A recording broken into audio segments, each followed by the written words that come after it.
What's up everyone, welcome back to the channel. आज तो accounts की खुशी के या गम के, किसी में भी कह लो, डर में YouTube ने भी साथ छोड़ दिया। मतलब YouTube ने बोला तुम कितनी वीडियोस बना लो, हम अपलोड नहीं होने देंगे। चलो भाई कोई बात नहीं, हम कोशिश करते रहे और अपलोड करते रहे। तो फाइनली वीडियोस आई आप लोगों के पास, चीज़ें देखी आप लोगों ने। एक टॉपिक है जो रह गया था, जो कि मैं बिल्कुल कवर करने वाला हूँ, जो कि है डिफरेंसेस। डिफरेंसेस में आपकी बहुत सारी थ्योरी भी कवर हो जाएगी, तो सारे के सारे टॉपिक्स कवर हो जाएंगे। और इन डिफरेंसेस को एक बार देख लो बहुत अच्छे से, क्योंकि इंपॉर्टेंट है और काफ़ी सारी थ्योरी पार्ट इसमें कवर रहेगा। चलो जल्दी से शुरू करते हैं और सभी डिफरेंसेस को कवर करके अपनी अकाउंटेंसी को क्लोज करते हैं। चलिए let's begin.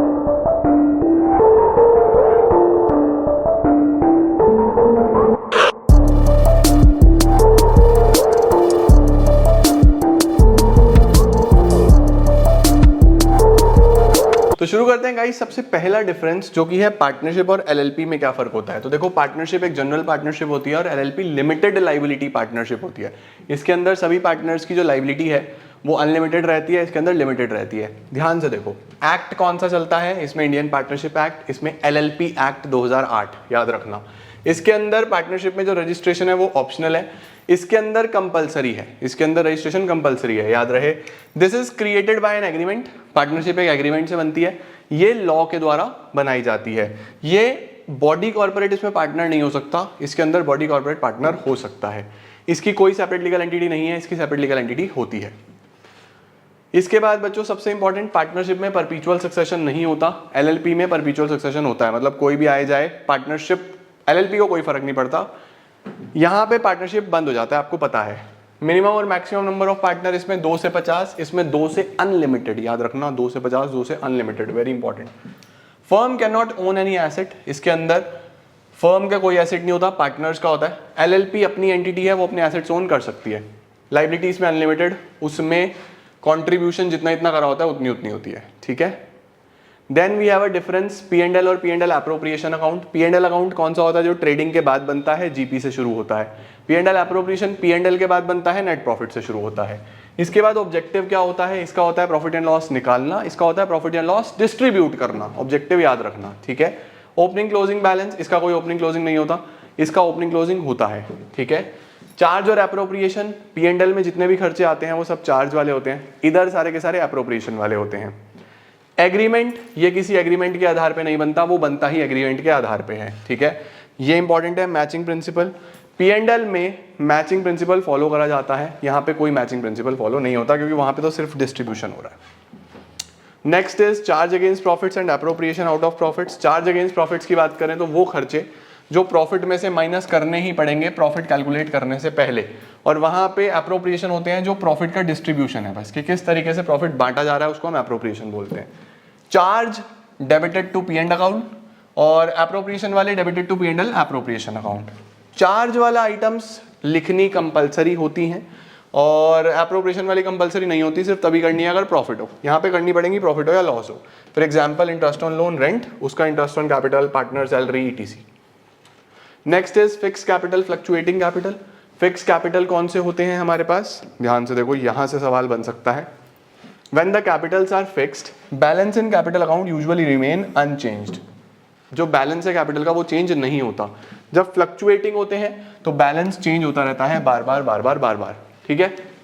Number of accounts जब फिक्स होते हैं तो 2 बनता है, कैपिटल और करंट। यहाँ पे क्या होता है, एक ही बनता है, जिसको हम बोलते हैं capital account, okay. Recording of transactions, यहाँ पे क्या लिखा है, when capitals are fixed, transactions जो है, drawings, interest on capital, interest on drawing, salary, ये सब करंट अकाउंट में जाता है। और जो बच जाता है सिर्फ और सिर्फ क्या, कैपिटल इंट्रोड्यूस, कैपिटल विड्रॉन, वो कैपिटल में जाता है। यहाँ पे सब कुछ एक ही जगह जाता है, कैपिटल अकाउंट में। ये है सबसे इंपॉर्टेंट पॉइंट। फिक्स कैपिटल का कभी भी नेगेटिव बैलेंस नहीं होता, यानी हमेशा क्रेडिट बैलेंस होगा। फ्लक्चुएटिंग में जब हम बनाते हैं तो वहां पे डेबिट बैलेंस भी हो सकता है, क्रेडिट बैलेंस भी हो सकता है। कैपिटल अकाउंट और करंट अकाउंट में क्या फर्क होता है या कब बनता है। कैपिटल अकाउंट और करंट अकाउंट में देखो लिखा हुआ है, कैपिटल अकाउंट तभी बनता है चाहे कैपिटल फिक्स्ड हो चाहे कैपिटल फ्लक्चुएटिंग हो, दोनों केस में बनता है। करंट तभी बनता है अगर कैपिटल फिक्स्ड हो। बैलेंस कैपिटल अकाउंट बनता है फिक्स कैपिटल मेथड में, देखो क्या लिखा हुआ है, कैपिटल अकाउंट अगर बनेगा फिक्स्ड कैपिटल मेथड में तो इसका हमेशा क्रेडिट बैलेंस रहेगा। दिस इज साउदर्न इंडिया सवाल एग्जाम पॉइंट ऑफ व्यू से। जब कैपिटल अकाउंट बनेगा फिक्स्ड कैपिटल के आधार पे तो सिर्फ क्रेडिट बैलेंस होगा। फ्लक्चुएटिंग के हिसाब से बनेगा तो क्रेडिट डेबिट कुछ भी हो सकता है, और करंट में तो क्रेडिट डेबिट कुछ भी हो सकता है, प्रॉफिट और लॉस लिखा जाता है ना। नेचर क्या है, अगर कैपिटल फिक्स्ड मेथड के हिसाब से बनेगा तो यूजुअली वो अनचेंज रहता है, और फ्लक्चुएटिंग में हर साल चेंज होता है। करंट अकाउंट तो हर ट्रांजेक्शन के साथ चेंज होगा ही होगा। आओ सर, नेक्स्ट क्या है हमारे पास, drawings against profits and drawings against capital. Drawings against capital को कैपिटल विड्रॉन बोलते हैं, ठीक है। तो देखो ड्राइंग्स अगेंस्ट प्रॉफिट, ये तो एक्सपेक्टेड प्रॉफिट में से ही माइनस होती है, उसी का पार्ट है। ये पार्ट ऑफ कैपिटल है, ठीक है। ये प्रॉफिट में से नहीं, कैपिटल में से ही माइनस होती है। It is debited to drawings account, it is debited to capital account.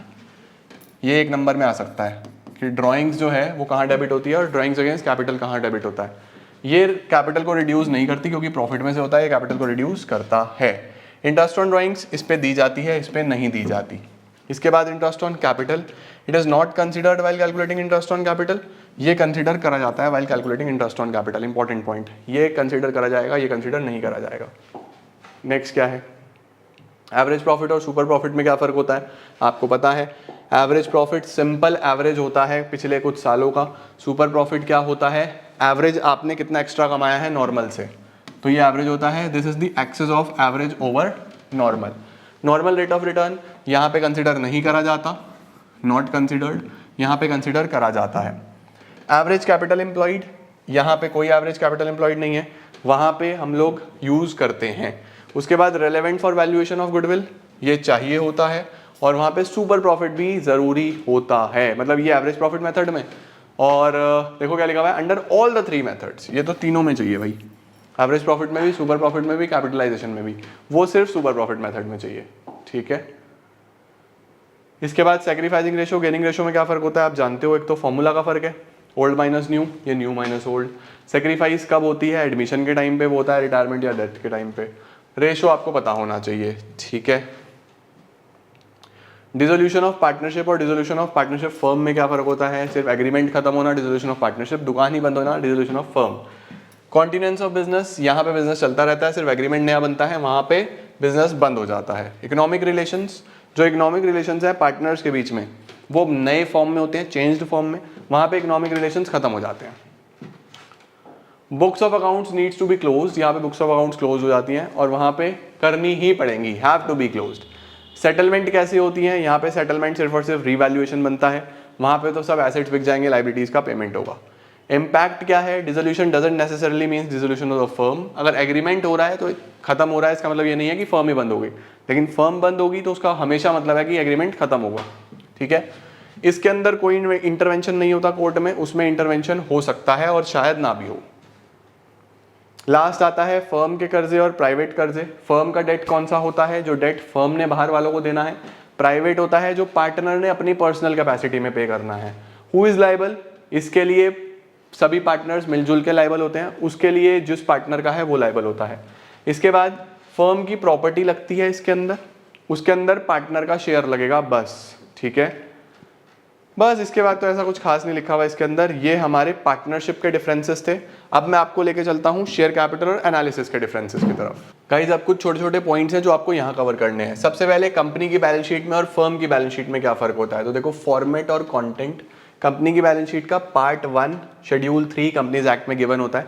Firm की बैलेंस शीट का ऐसा कोई फॉर्मेट कहीं गिवन नहीं होता, ठीक है। कंपनी की बैलेंस शीट में जो फिगर्स हैं वो करंट और प्रीवियस दोनों दिए होते हैं, यहाँ पे सिर्फ करंट होते हैं। इसके बाद जो ऑर्डर ऑफ परमानेंस और लिक्विडिटी, ये इंपॉर्टेंट है एक नंबर के लिए। कंपनी की बैलेंस शीट हमेशा परमानेंस में बनती है, ठीक है, और वहाँ पे दोनों में से किसी भी तरीके से हो सकती है, परमानेंस भी और लिक्विडिटी भी, ओके। परमानेंस का मतलब होता है पहले वो चीज़ें लिखना जो सबसे कम लिक्विड है, जैसे सबसे ऊपर कैपिटल आता है, शेयर कैपिटल, समझे, फिर नॉन करंट, फिर करंट, क्योंकि करंट सबसे ज़्यादा लिक्विड है, समझ गए, ठीक है। वर्टिकल हॉरिजॉन्टल, कंपनी की वर्टिकल होती है, फर्म की हॉरिजॉन्टल होती है। इसके बाद हमारे पास बेटा हॉरिजॉन्टल एनालिसिस, वर्टिकल एनालिसिस, ये मैंने आपको उसमें भी कराया है। जब 2 साल के हम लोग फिगर्स कंपेयर कर रहे होते हैं उसको हम हॉरिजॉन्टल बोलते हैं। जब 1 साल के हम लोग फिगर्स कंपेयर कर रहे होते हैं या एक पर्टिकुलर चीज़ में देख रहे होते हैं उसको हम वर्टिकल बोलते हैं। इसमें सेम आइटम की स्टडी होती है, उसमें अलग अलग आइटम्स की स्टडी होती है सेम पीरियड में।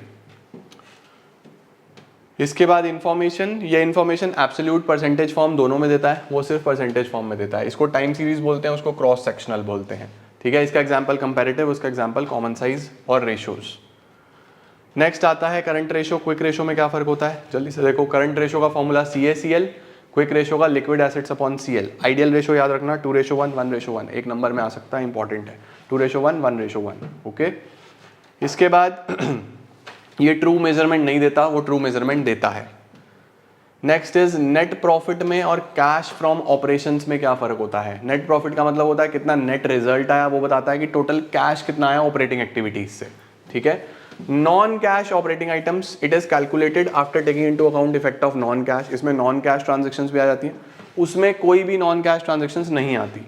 इसके बाद नॉन ऑपरेटिंग आइटम्स, इसमें नॉन ऑपरेटिंग आइटम्स भी आ जाती हैं, उसमें कोई भी नॉन ऑपरेटिंग आइटम्स भी नहीं आती, ठीक है। ये एक्रूअल बेसिस पे होता है, कैश बेसिस पे होता है, this is important. P&L accrual पे होता है, वो कैश पे होता है। Working capital changes for calculating net profit, changes in working capital R not considered. इसमें वर्किंग कैपिटल चेंजेस कंसिडर नहीं करे जाते, उसमें करे जाते हैं। प्राइवेट कंपनी पब्लिक कंपनी में क्या फर्क है। प्राइवेट कंपनी में मिनिमम मेंबर 2, मैक्सिमम 200, इसमें मिनिमम 7, मैक्सिमम अनलिमिटेड, ठीक है। ये पब्लिक को इनवाइट नहीं करती शेयर्स के लिए, वो पब्लिक को इनवाइट करती है। इसमें कोई रेस्ट्रिक्शन नहीं है ट्रांसफरेबिलिटी ऑफ शेयर्स पे, उसमें प्राइवेट कंपनी में रेस्ट्रिक्शन है। प्राइवेट कंपनी अपने शेयर्स ट्रांसफर नहीं कर सकती, वो कर सकती है पब्लिक कंपनी, ठीक है। प्रिपरेशन ऑफ आर्टिकल्स, आर्टिकल्स यहाँ पे नेसेसरी है प्राइवेट कंपनी के लिए, वहाँ पे नेसेसरी नहीं है, टेबल F भी चल सकता है। इसके कम से कम 2 डायरेक्टर होंगे, उसके कम से कम 3 डायरेक्टर होंगे, बस। इसको अपने नाम के बाद प्राइवेट लिमिटेड लगाना पड़ेगा, उसको अपने नाम के बाद लिमिटेड लगाना पड़ेगा। प्रेफरेंस शेयर इक्विटी शेयर में क्या फर्क होता है। प्रेफरेंस शेयर जो फिक्स रेट पे डिविडेंड देते हैं, इक्विटी शेयर जो थोड़े से फ्लक्चुएटिंग रेट पे डिविडेंड देते हैं। प्रेफरेंस शेयर पे अगर डिविडेंड नहीं दिया गया तो वो आने वाले सालों में एक्यूमुलेट हो सकता है, इक्विटी में ऐसा कुछ नहीं होता। पेमेंट ऑफ डिविडेंड में इनका प्रेफरेंशियल राइट होता है, पहले इनको मिलते हैं, बाद में उनको मिलता है।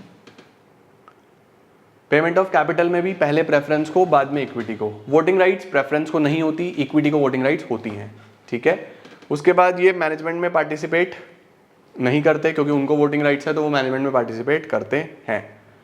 इसके बाद अगर आ जाता है हमारे पास कि sir what is the difference between share debenture, तो शेयर याद रखना, शेयर ओनर्स हैं, शेयर एक ओनर्स फंड्स का पार्ट है, डिवेंचर एक बोरोड फंड्स का पार्ट है, ठीक है। डिविडेंड इंटरेस्ट, शेयर होल्डर को डिविडेंड मिलता है, डिवेंचर होल्डर को इंटरेस्ट मिलता है। डिविडेंड जो है वो सिर्फ और सिर्फ प्रॉफिट से दिया जाता है, इंटरेस्ट फिक्स्ड होता है और वो देना ही पड़ता है, प्रॉफिट है या नहीं है। ये वॉलंटरी है, देना है तो दो, नहीं तो मत दो। इंटरेस्ट कंपलसरी है, देना ही पड़ेगा। Priority of repayment of principal in case of winding up, in case of winding up share capital दिया जाता है डिवेंचर के बाद, वहां पे उनका पेमेंट करा जाता है शेयर से पहले, ठीक है। जो शेयर है वो हमेशा अनसिक्योर्ड होता है, लेकिन डिवेंचर सिक्योर्ड होता है यूजुअली, यानी डिवेंचर में रिस्क कम होता है, शेयर में रिस्क ज्यादा होता है। शेयर्स जो हैं वो डिस्काउंट पे इशू नहीं हो सकते, डिवेंचर डिस्काउंट पे इशू हो सकते हैं। वोटिंग राइट्स शेयर होल्डर के पास होती है, डिवेंचर होल्डर के पास कोई वोटिंग राइट्स नहीं होती। Very important, reserve capital and capital reserve, ये इंपॉर्टेंट है, एग्जाम में कल ही आ सकता है, तो बहुत अच्छे से देख लो इसको।